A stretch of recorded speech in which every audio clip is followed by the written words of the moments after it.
Hello YouTuber family, તમારું સ્વાગત છે પ્રાચીન મોદીન ફેમિલીમાં। તો આજે બનાવીશું સોજીના લાડુ।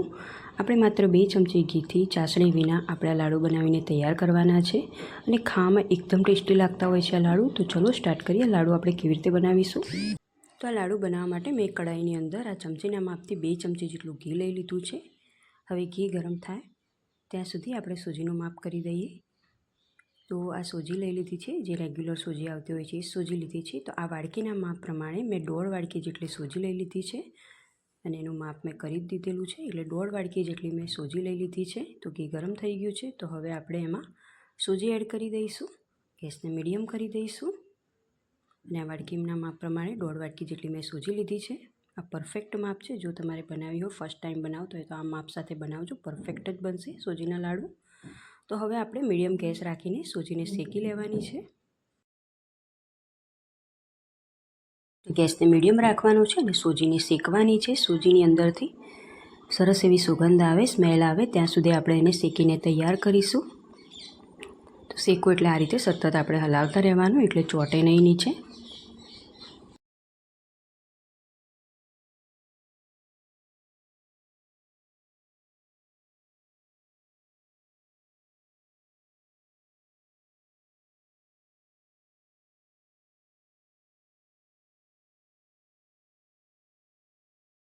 જો તમે કોઈ દિવસ સોજીના લાડુ બનાવ્યા ના હોય તો ચોક્કસથી ટ્રાય કરજો, ઘણા જ પસંદ આવશે બધાને ઘરમાં। તો બસ આપણે આ રીતે શેકી લઈશું આને।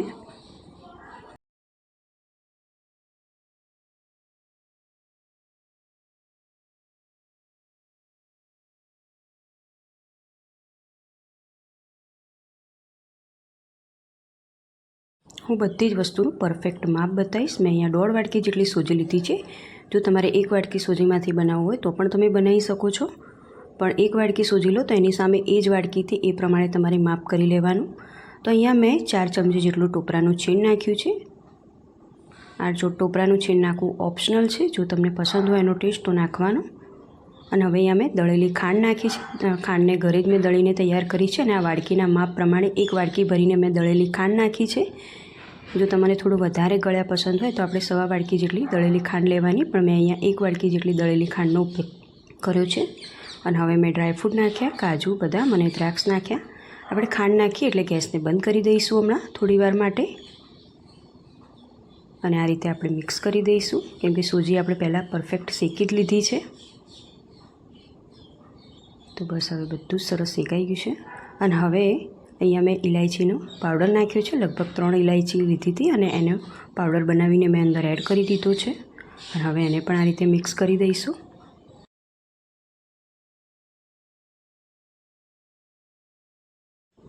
ખાંડ બરાબર મિક્સ થઈ ગઈ છે, તો હવે આપણે આની અંદર મલાઈ નાખીશું। મલાઈ પણ મેં લગભગ 3 ચમચી જેટલી જ નાખી છે, બહુ વધારે મલાઈનો હમણાં આપણે ઉપયોગ નહીં કરીએ। 3 ચમચી જેટલી જ મેં મલાઈ અંદર એડ કરી છે। મલાઈ નાખીને આપણે આ રીતે વ્યવસ્થિત હલાવી દઈશું, એટલે મલાઈમાંથી માવો બની જશે આમાં, એટલે માવા જેવી ફ્લેવર આવશે લાડુની અંદર।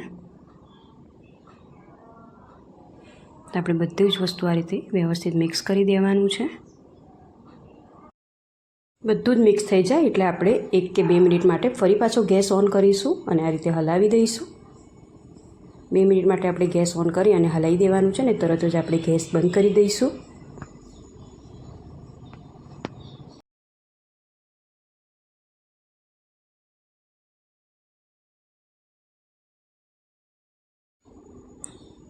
એક થી 2 મિનિટ ગેસ ઓન રાખ્યો છે। હવે આપણે ઢાંકી દઈશું, ગેસ બંધ કરી દઈશું અને 2 મિનિટ પછી આપણે હવે આમાંથી લાડુ બનાવીશું।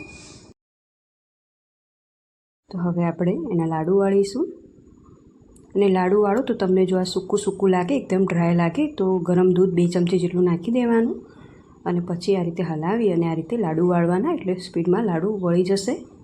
અને જો આ માપ પ્રમાણે તમે બનાવીશું તો બિલકુલ દૂધ નાખવાની પણ જરૂર નહીં પડે અને જો કદાચ લાગે દૂધ નાખવાની જરૂર તો 2 ચમચી જેટલું ગરમ દૂધ નાખી દેવાનું। તો જો હવે આમાંથી હું લાડુ વાળી દઈશ। એકદમ સરળ માપ છે। 1.5 વાડકી સોજી છે તો એની સામે 1 વાડકી દળેલી ખાંડ લીધી છે, 2 ચમચી ઘી લીધું છે અને 3 ચમચી મલાઈ લીધી છે। આ રીતે પરફેક્ટ માપ છે।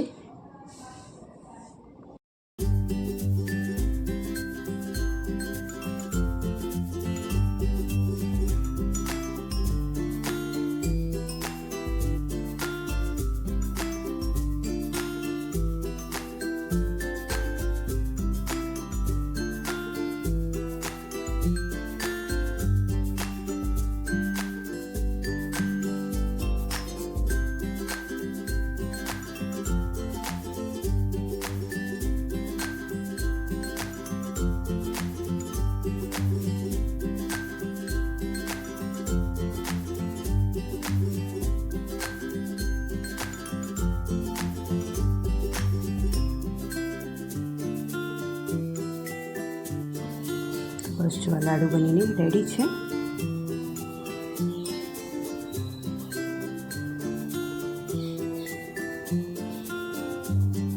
તો જો તમને તોડીને પણ બતાવું તો જો અંદરથી પણ એકદમ સોફ્ટ બન્યા છે.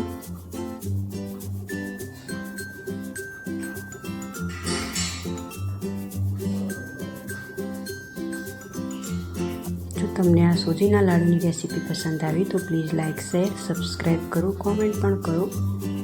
તો ચલો મળીએ નવા એક વિડીયોમાં નવી રેસીપી સાથે. ત્યાં સુધી આવજો. જય શ્રી કૃષ્ણ.